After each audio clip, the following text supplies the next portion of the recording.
Hello, all you wonderful people, and thank you so much for joining us today. And welcome to the Sunday morning roundtable discussion recorded from the Plainfield Christian Science Church Independent, Plainfield, New Jersey, the United States of America. We welcome you all. And our subject today first is man, and we will start with our morning prayer. Good morning, everyone. I'm reading from Miscellany, page 165. Goodness never fails to receive its reward, for goodness makes life a blessing. As an active portion of one's stupendous whole, goodness identifies man with universal good. Thus may each member of this church rise above the oft-repeated inquiry, "What am I?" to the scientific response, "I am able to impart truth, health, happiness, and this is my rock of salvation and my reason for existing." Goodness and benevolence never tire. They maintain themselves and others and never stop from exhaustion. He who is afraid of being too generous has lost the power of being magnanimous. The best man or woman is the most unselfed. Mary Baker Eddy. Wow, that's wonderful. Thank you. How true. Okay, watching point. Watching point number 191. Watch lest you fail to follow St. Paul's admonition to rejoice in infirmity. Wood choppers cut down trees during the winter. Then they rejoice when the spring freshets come, because they furnish the motive power to sweep the logs down. Our study of the letter of science and our effort to establish its truths and consciousness correspond to cutting down the trees. Then through the compelling nature of affliction and infirmity, we are forced to seek the divine remedy, to translate our understanding into demonstration, so that it becomes practical and established. On page 254 of Science and Health, Mrs. Eddy says, "To fear not the mighty floods and storms which we encounter when we launch our bark upon the ever-agitated but healthful waters of truth, with the quiet surface of air, where in human harmony we are lulled into the sleep of stagnation and death. Rightly understood, the storms which come to overflow the placid waters of human harmony help to sweep our understanding down the rivers of demonstration to the ocean of divine love, where spiritualized thought mingles and unites with God. Hence, we should rejoice in such storms." End quote. Thank you. Okay, comments on that. Oh, I just love the sweep our understanding down the rivers of demonstration. I love that. To the ocean of divine love. Man is tributary. That's what made me think of that. Yes. Mrs. Eddy, on page 96 of the Blue Book, Mrs. A, we never... Excuse me? What else but the Blue Book? Go ahead. Well, we never can know who is in reality a Christian scientist until he is tested under fire. Then what is left are dregs unfit for use till purged and purified, or they are qualities that evil cannot destroy and are held by the power of God. I thought that applies to this. That is absolutely right. Go ahead. No, it's not the human comfort. Is standing when it all seems so dark and see that, and then the power of God you will feel then the power of God when you come through. Thank you. Yes. I dearly love that quote from Mrs. Eddy, because I think we've all been there. And it is this purifying process, the heat that burns off the dross and the gold remains. And nobody likes that time particularly, but when you look back on it, and it does come to an end, there's not a total end, but an end to some of the worst assault, shall I say. You'll see the great growth that you have done, what has transpired during those difficult times. And we should look forward to that whichever pushes us to make progress. I mean, she says in the textbook, trials are proofs of God's care, right? That should be written on our foreheads. And when we have periods of human harmony, what then? Be careful. You're not so alert. Watch out. That's the time to be extremely alert, right? Not to go to sleep.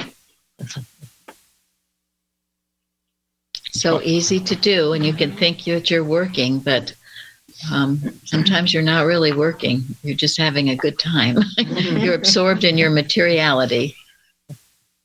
In the lesson, the first part is on citation 9 in Science and Health about working out your own salvation is the demand of life and love, for to this end God worketh with you. Occupy till I come. Wait for your reward, and be not weary in well-doing. If your endeavors are beset by fearful odds, and you receive no present reward, go not back to error, nor become a sluggard in the race. And then, when the smoke of battle clears away, you will discern the good you have done, and receive according to your deserving.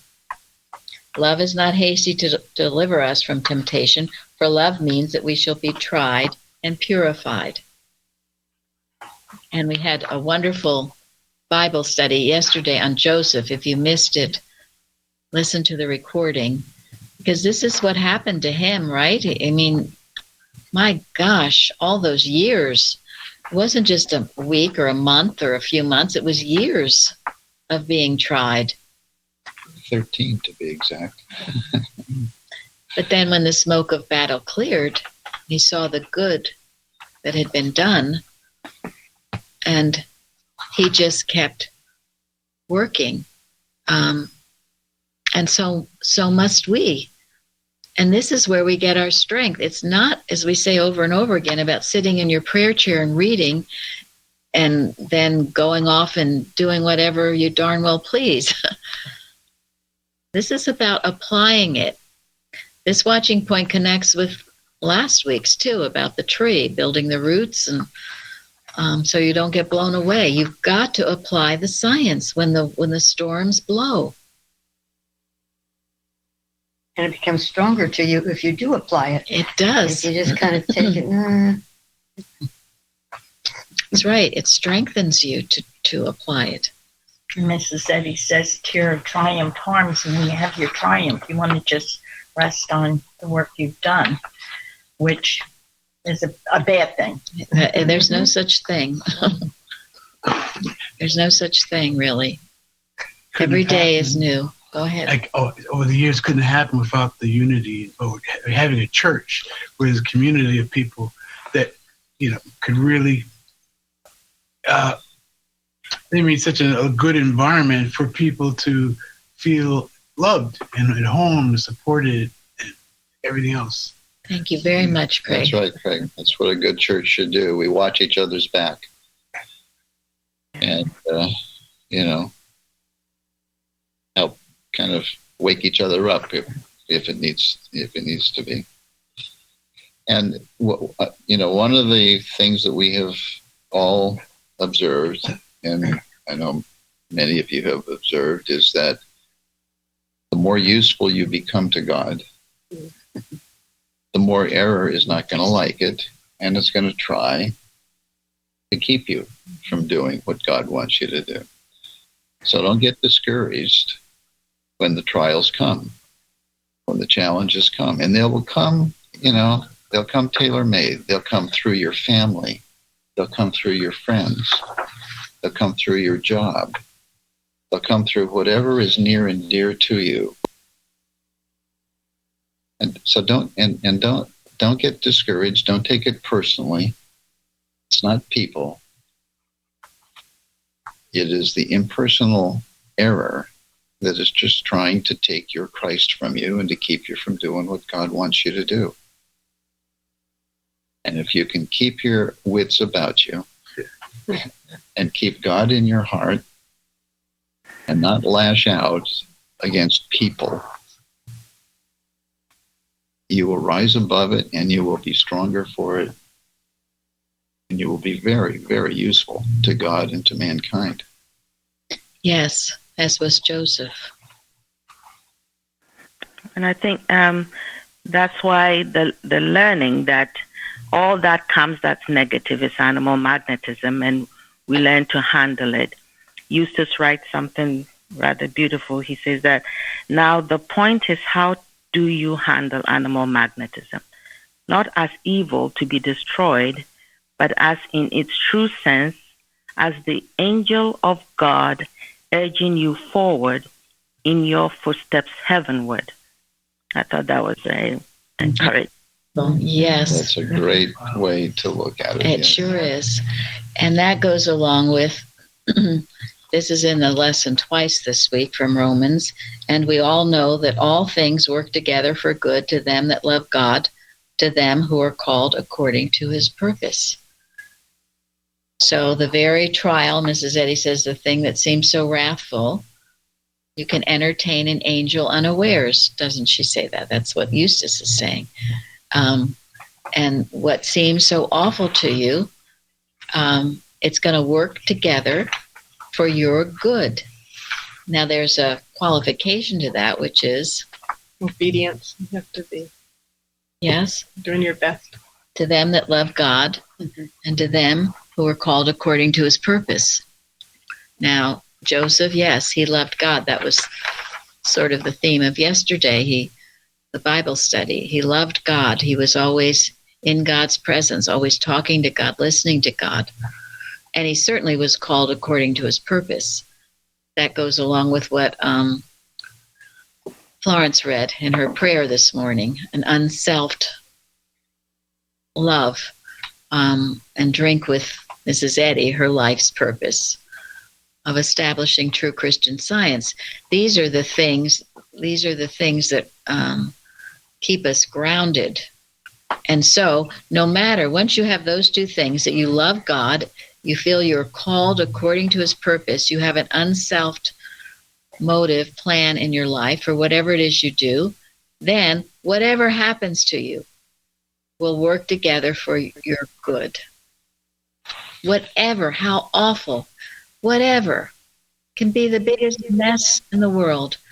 You just trust God, you keep working, and it will work together for good. God will turn it to gold. That's why Mrs. Evans taught us, when we are faced with an unpleasant challenge, to demand the blessing, because there is a blessing in it. If you demand the blessing, if you whine and complain and go down with it, then you're lost. But if you demand the blessing, you'll get it. It makes you look forward to it too. Well, yeah, and that's what it was saying. I guess it was what somebody, Florence, read, or the watching point. They will look forward to it. Yes, you go rejoice in adversity. Now that really flips era. When you say, okay, bring it on. Bring it on. I didn't. You're only an angel message. You're only an angel message to make me better and stronger and happier and healthier and wiser and teach me something. I remember Ms. Evans said, probably was Mary Vicar Eddy. She said, this can only do me good and bring me closer to God by overcoming it. Yeah. Yes. Never had a problem. Great. Yep. And that was when she said, even if you fall down and break your leg, to get up and declare that. It can only do me good. It can only bring a blessing. Thank you. So this is how we handle so-called problems, rejoicing with joy and knowing there's going to be a great blessing from it. And also, well, that I quoted from Romans 8, and then in the lesson in Science and Health, also citation 8, in some way, sooner or later, all must rise superior to materiality. And suffering is off the divine agent in this elevation. And then all things work together for good to them that love God is the dictum of the scripture. And dictum is a formal pronouncement from an authoritative source. And our authoritative source is God Almighty.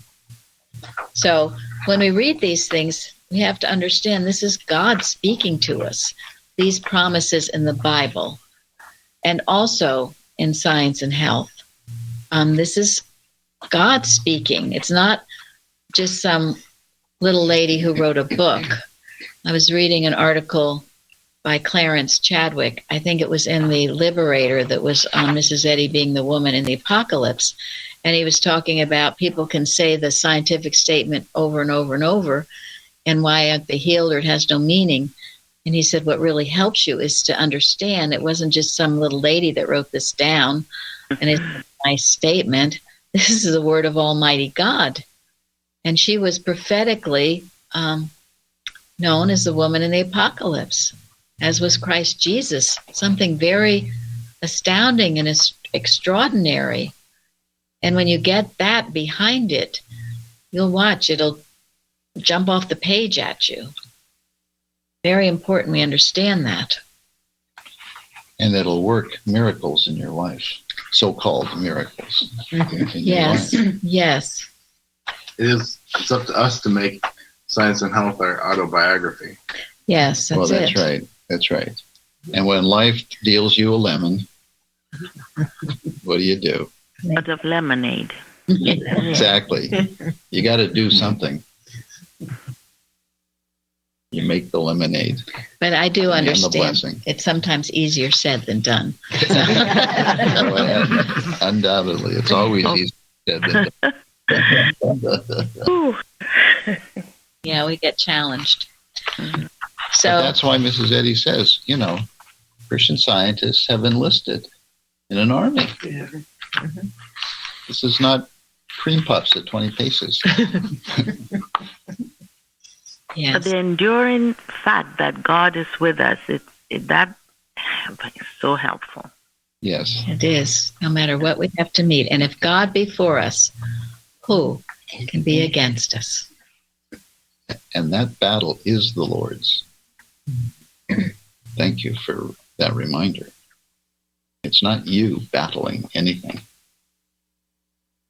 Yeah, we're rising above the mist.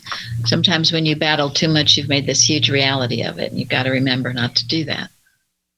Just rising above the mist, Mrs. Eddy says.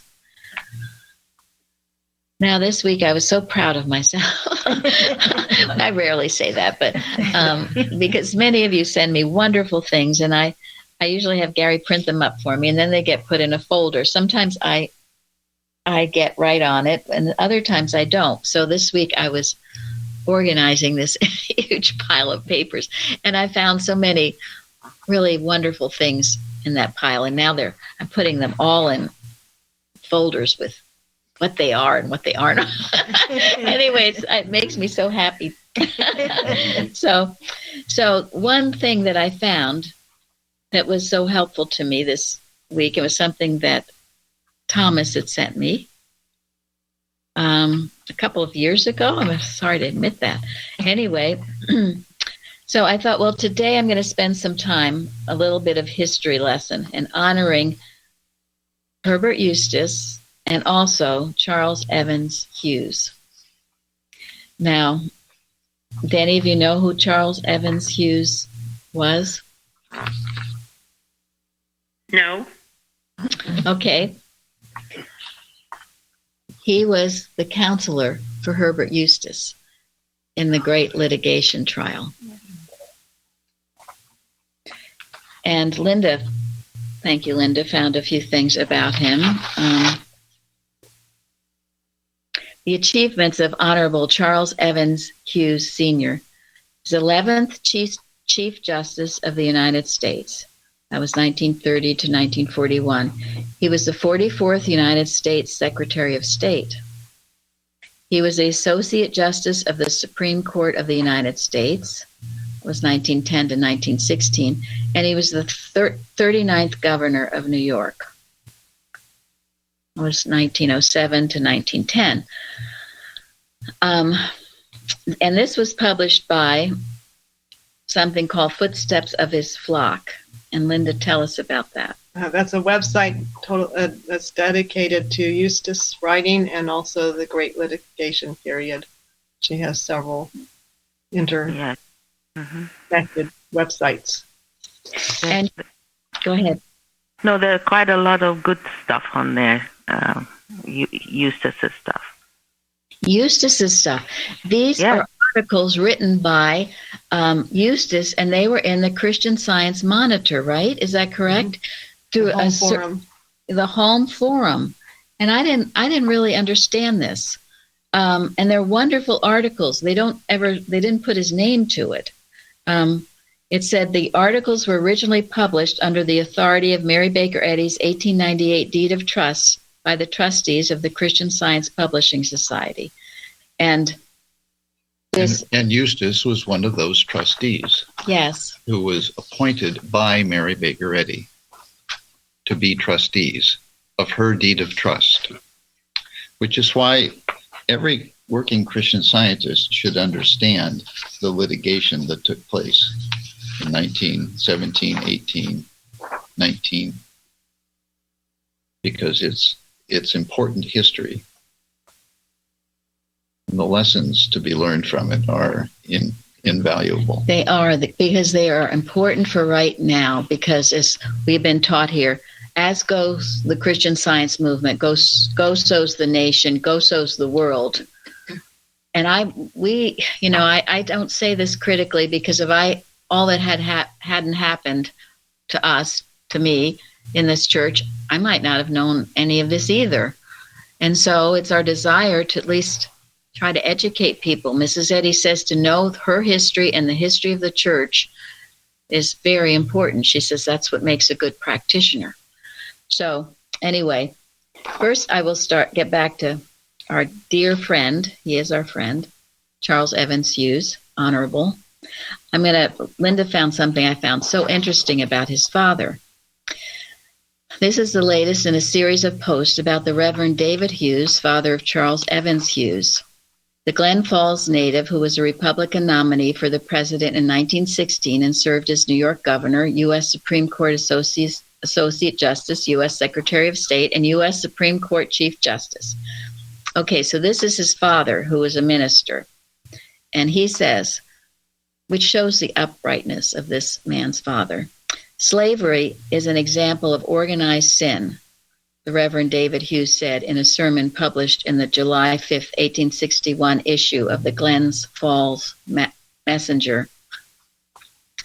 Quote, if it be right for Africans to come over to America and go through all the cities and villages of our coast, burning whole towns and murdering men, women, and children, and capturing one of them out of 100 that they murder and take us to Africa and sell and bind and compel us to work for them as slaves, then the slavery in the southern states is right, end quote. He's going back to do unto others as you would have them do unto you. Yeah, walk in my shoes. That's all. Right. Yeah, thank you.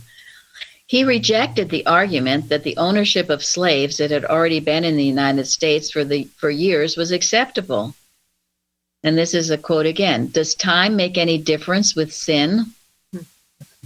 Then this quote. We have winked at it as Christian men and Christian churches, he chided.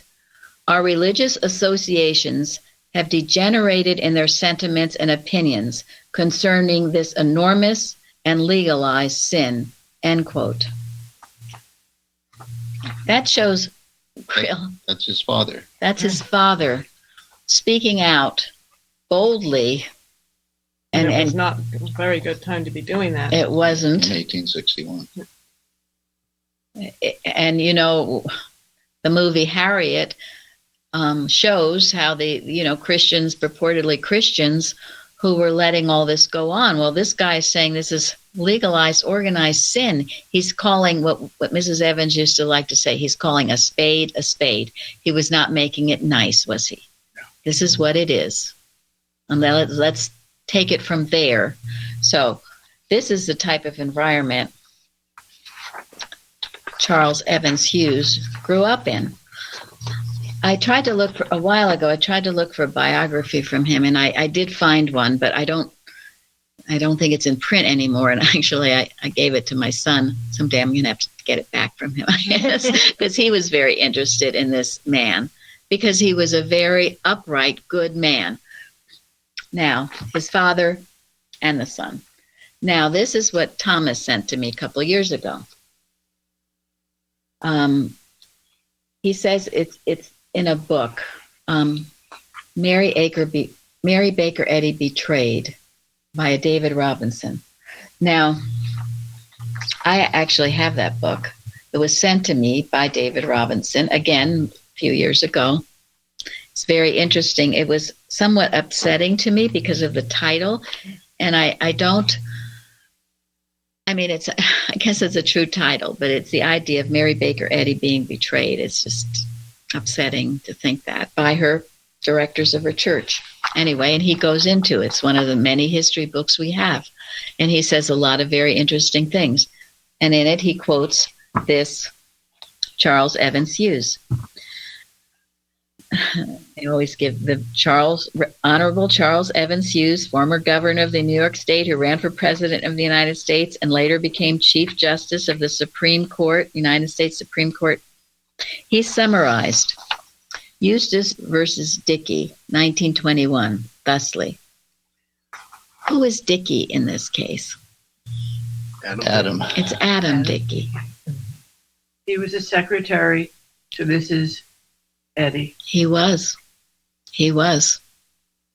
This is where, it can get a little confusing, if you want to say that word.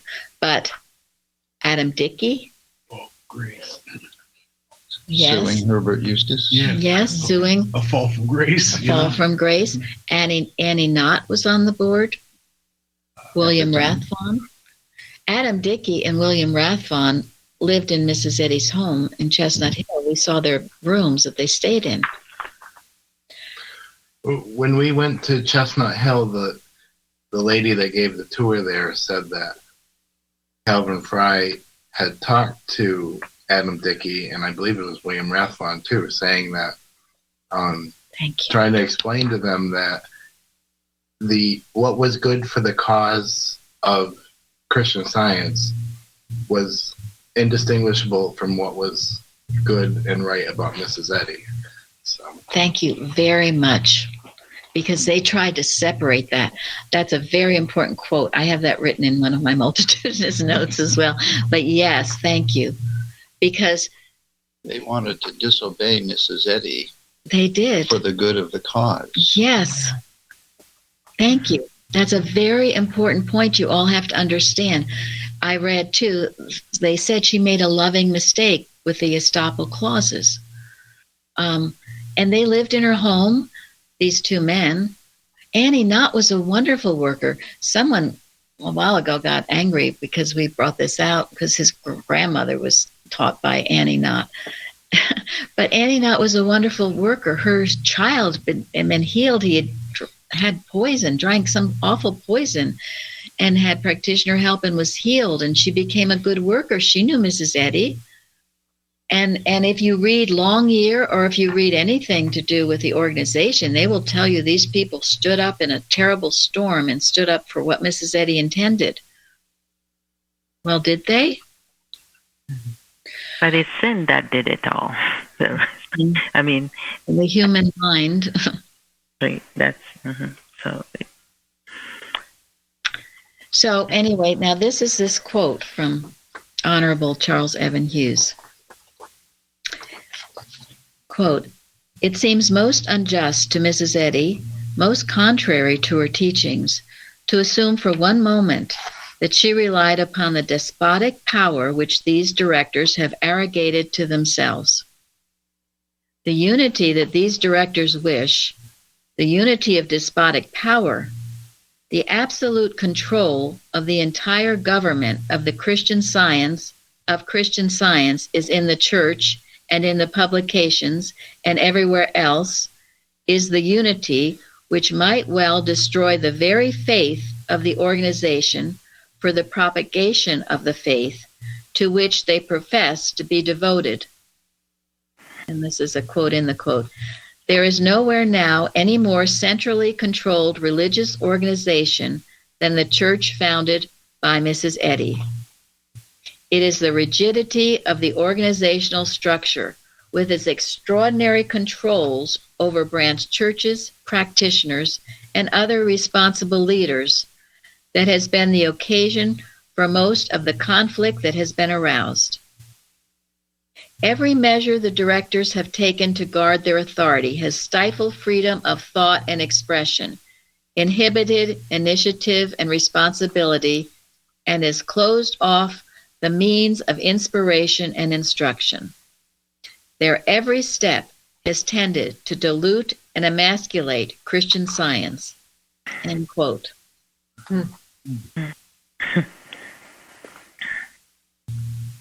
Just pause and think about that. Because, wow, I think this was in his closing arguments.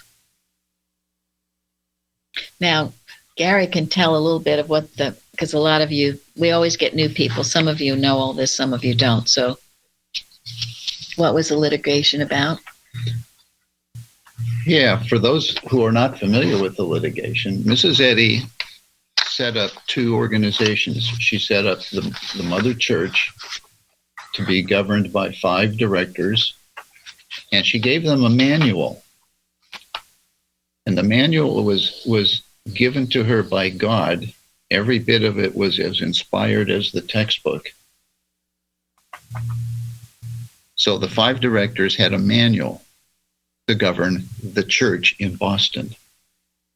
Then she set up another independent trust for the publishing of the books, of the Monitor, of the Journal, of all the other periodicals. And she appointed 3 trustees to be trustees of that independent trust. And it owned the publishing society, and it published all the periodicals. And it was separate from the church in Boston. And Herbert Eustace was one of the trustees appointed by Mrs. Eddy. And they were told to appoint trustees to fill, as they retired, to fill their positions. Well, by 1917, 7 years after Mrs. Eddy passed, the board of directors of the church couldn't stand that the publishing society was independent of them. And so they sued the publishing society trustees so that they could appoint the trustees of the publishing society under the trust that Mrs. Eddy established to be independent. And it was a lawsuit that ripped the movement apart. There were those in the movement who saw how terrible it was, how destructive it was, how disobedient it was to what God gave Mrs. Eddy. And they fought. They supported the independence of the trust that Mrs. Eddy established as an independent trust. And then there were those who were, quote, loyal to the directors, who thought that somehow the directors were doing the right thing. And so there was this huge, huge battle in the courts. And the independent trustees actually won the court case to stay independent, but the directors, through political influence, They appealed to the Court of Massachusetts. appealed, and they were able to get a judge or a group of judges to judge in their favor, and so they ended up with the right to appoint the trustees of the Publishing Society. And as soon as they did that, as soon as that was finished, they excommunicated the trustees of the Publishing Society. They excommunicated a whole bunch of people who were supportive of the trustees of the Publishing Society. In other words, they got rid of the best Christian scientists in the Christian Science movement. And what was left were the people who were not really Christian scientists. Just businessmen? Business, yeah, whatever. They diluted and emasculated it. Yes, exactly. And that was in 1921. And then they went around to all the reading rooms and they took out all of the journals that reported on this law case so that people would not be able to read the true history of the law case. Because it was all recorded in the Christian Science Monitor. And we found this out because we didn't have it in our Plainfield reading room. So we went around looking for it and found out, they were all removed. Isn't that interesting? Finally, there was one clever person who found it. Well, anyway, but most, you can check for yourselves. They're removed. They don't want you to know this. They don't want you to know this history, which is why we have to tell it to you. And if they felt it was right, there would be no reason to hide it. Well, exactly. It's what you tell little kids. Right. Was there a request? Just money from the Publishing Society? There could, we feel that there was it had been infiltrated and there was some malicious element in it. And some of it was malicious, some of it was ignorant, some of it didn't understand. They couldn't understand humanly. You can't understand the estoppel clauses. They can't be explained humanly. I think Mrs. Eddy knew all this was going to happen. She left a little, a trick for them or something. A little, see if you can understand this, my church will go on the way it should. But if the human mind comes in and you don't understand it, it will degenerate. And anyone who was the trustee of the publishing committee that was doing it right wouldn't allow them just to change Science and Health or anything else. They would keep it the way Mrs. Eddy left it. Yes. Manipulate them, yeah. Can I make a suggestion? Sure.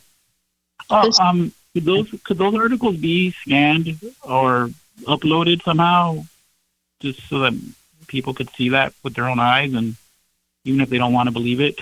And actually, I can link the Great Litigation website, but you can just go straight there and go through. Yeah. She has a ton of resource. Yeah, and there's a timeline of events, and and she's done all that. Yeah, it's already been done. It'll be in Roundtable once they go. Yes. Yeah, thank you, Michael. And one more thing. I'm sorry. No, go ahead, please. Just that what was being mentioned earlier. I think Eustace mentioned that the trustees were not required to be actual members of the Mother Church, and that was instructed by, I guess, Mrs. Eddy, and so it kind of hints at she recognized, in her wisdom led by God, that nobody should be directly, or you would not need to be directly under the board of directors, and that need to be independent of them. She recognized that before she passed, and so that was, that wisdom was already there, that she set that in place, intending for the Publishing Society to be completely independent of the board of directors, kind of foreseeing these problems. Yeah, well, she foresaw all this. She had, she was having, she was having spats with the directors all the time. She was having to correct them and guide them all the time. She saw the human mind at work in the organization. And so she saw all this, and God guided her in all of this, which is why the manual, to disobey the manual is the equivalent of disobeying the Ten Commandments. God wrote the manual for her. And they have grossly disobeyed it. And is it any wonder why that organization is shrinking and floundering? There should be no question as to why. We had something interesting happen this week. We had the First Church of Christ Scientists in Ocean City send us a donation, and we found out that they were closing, and they were sending money to various churches, and someone suggested they send money to us, which is very, very kind of them. If any of you are listening to this, not sure how much they sent, but anyway. I'm not sure either. It was interesting.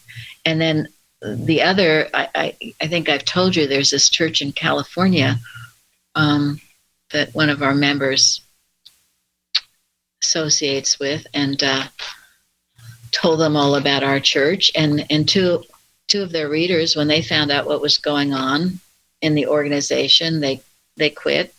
They have 2 more readers, but she said that this whole congregation, it sounds like, they listen to the Roundtable and our service, and then they go off to their church. So if you're listening, well, hello, thanks for joining us, and good for you. and then the same person contacts in London, good friend in London. She and this good friend, every morning they go over the prayer that Florence gives us Sunday mornings. And when this person in London first told his practitioner about our church, it was, oh my gosh, don't whatever you do to have no contact with them. But now he found out that many of the churches, or many of the people in this London church, are following us. And one of their readers quit when she found out what was going on in the organization. So more and more people are waking up, and that's a good thing. And I just wanted to read, this is on the back of that book, Mary Baker Eddy, Betrayed, by the David E. Robinson. This is a quote from Mrs. Eddy. "The students who truly love me are they who obey carefully my explicit instructions. Such are saved from the toils of the evil one." And then Acts 20. "Take heed unto yourselves, for after my departing shall grievous wolves enter in among you, not sparing the flock of your own selves, not sparing the flock. Of your own selves shall men arise, speaking perverse things to draw away disciples after them." And then it says, this is what happened after the departure of our leader, Mary Baker Eddy. "While Mrs. Eddy was with us, her 5-member ecclesiastical board of directors asked her to change or remove the bylaw in the church manual on page 26, Article 1, Section 5, that required her approval as the pastor emeritus of her church, of that board, but she refused." So, and a lot of this, my friends, is recorded in the Eustace book, the beginning, called To the Reader. He will tell this whole thing to you. So that's one way you can get it. I'm just going to read a few excerpts from it that Linda got for me.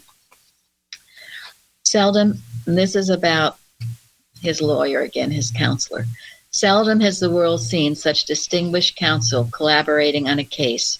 The senior counsel was the Honorable Charles Evans Hughes, who is today, after a career of great honor to himself and his country, Chief Justice of the Supreme Court of the United States of America. Associated with Justice Hughes were Sherman L. Whipple, one of the most noted and talented members of the Bar of New England, and Silas H. Strong, a leading member of the Bar of Illinois, and at one time president of the Bar Association of the United States. With these, there was also associated as junior counsel Lothrop Withington, a brilliant young member of the Massachusetts Bar. The trustees have always felt that these gentlemen so generously contributed their services, refusing compensation beyond what virtually amounted to expenses, because they instinctively realized the great import of the conflict. This is what our lawyer was like, too, in our case. When we were sued by the board of directors in Boston. Excommunicated and sued, okay? And we would never do anything to them. Never. It's not in our nature. Under the advice of their counsel, the trustee, while upholding their deed of trust, did everything in their power to prevent open conflict with the directors. But there was, of course, no possibility of preventing the inevitable clash between ecclesiasticism and principle. And then it said the entire proceedings in the court were published in the Christian Science Monitor from June 4th, 1919 to the final end of the case, January 31st, 1922, so that the world might become familiar with every phase of it. That's what Gary was saying. Those books mysteriously disappeared from the reading rooms. When the Supreme Court handed down its decision reversing the master's findings of law, and this is the Supreme Court of Massachusetts, the trustees were glad to resign their offices and elect new trustees in subordination to the directors, and to turn over to them immediately the business of the publishing society. In accordance with this intent, the trustees published the following statement. We lay down our trust. During the period of each of our terms of office as a trustee of the Christian Science Publishing Society, we have striven to uphold what we believe to be Mrs. Eddy's design for the welfare and maintenance of the society. With the decision of the court, we cannot pretend to agree. It reverses what we believe to be the intention of the sacred trust we received from our leader, and which we have pledged ourselves to defend. Nevertheless, we are able to abide by the decision unhesitatingly, since it is the finding of the court, which, as good citizens, we are bound to obey. And we have no difficulty in doing this, but only a deep sense of peace, because we know that truth cannot perish from the world, so that if we are right, our course must ultimately be vindicated, for principle will overturn, and overturn, until he whose right it has shall reign. To all of those who have supported us in the joyful work of carrying on our leaders' publications, we would offer our sincere thanks, for we realize that their support was given to us out of an understanding of principle which never faltered and could not be shaken. The knowledge of this will prove to them a reward which cannot be dimmed nor taken away. Our trust itself, we are able to hand over in perfectly sound condition. It owes no man anything. Its property is entirely intact. Whatever damage it may seem temporarily to have sustained has been wrought by Christian scientists themselves and can be repaired, for the outside public has never failed to support, but was rather grown in its support of Mrs. Eddy's demonstration.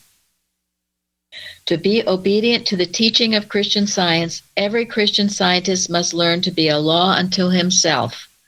He must follow the Christ as he sees the Christ. And then quoting Mrs. Eddy in miscellaneous writings, be sure that God directs your way, then hasten to follow under every circumstances. Herbert W. Eustace, Lamont Roland, Paul Harvey. At which point they were excommunicated forever.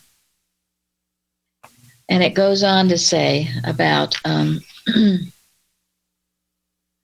it's a lot of reading, but he says that the persecution that went on, one needs only to point out to the wave of religious fanaticism which swept through the ranks of the church members at that time, and which resulted in the wholesale persecution of all who refused to declare themselves supporters of the directors while the case was still pending in the courts. a chronicler of the events of this period in the history of the Christian Science movement, would unfold a tale in all essentials paralleling the Inquisition of the Middle Ages, the method of discipline being, of course, brought up to date. And then the trustees were standing for the absolute democracy of Christian Science, the right of the individual Christian scientist to perform whatever duty is entrusted to him in obedience to his own understanding of divine principle, to live his life as a Christian scientist in accordance with that understanding and without interference from any so-called supreme human authority. The very opposite is the contention of ecclesiasticism and was the stand taken by the directors. And then when this case is so read, the final argument of Justice Charles Evans Hughes for the trustees' case before the full bench of the Supreme Court of Massachusetts will also be so read, and its marvelous clarity of vision will be grasped and appreciated.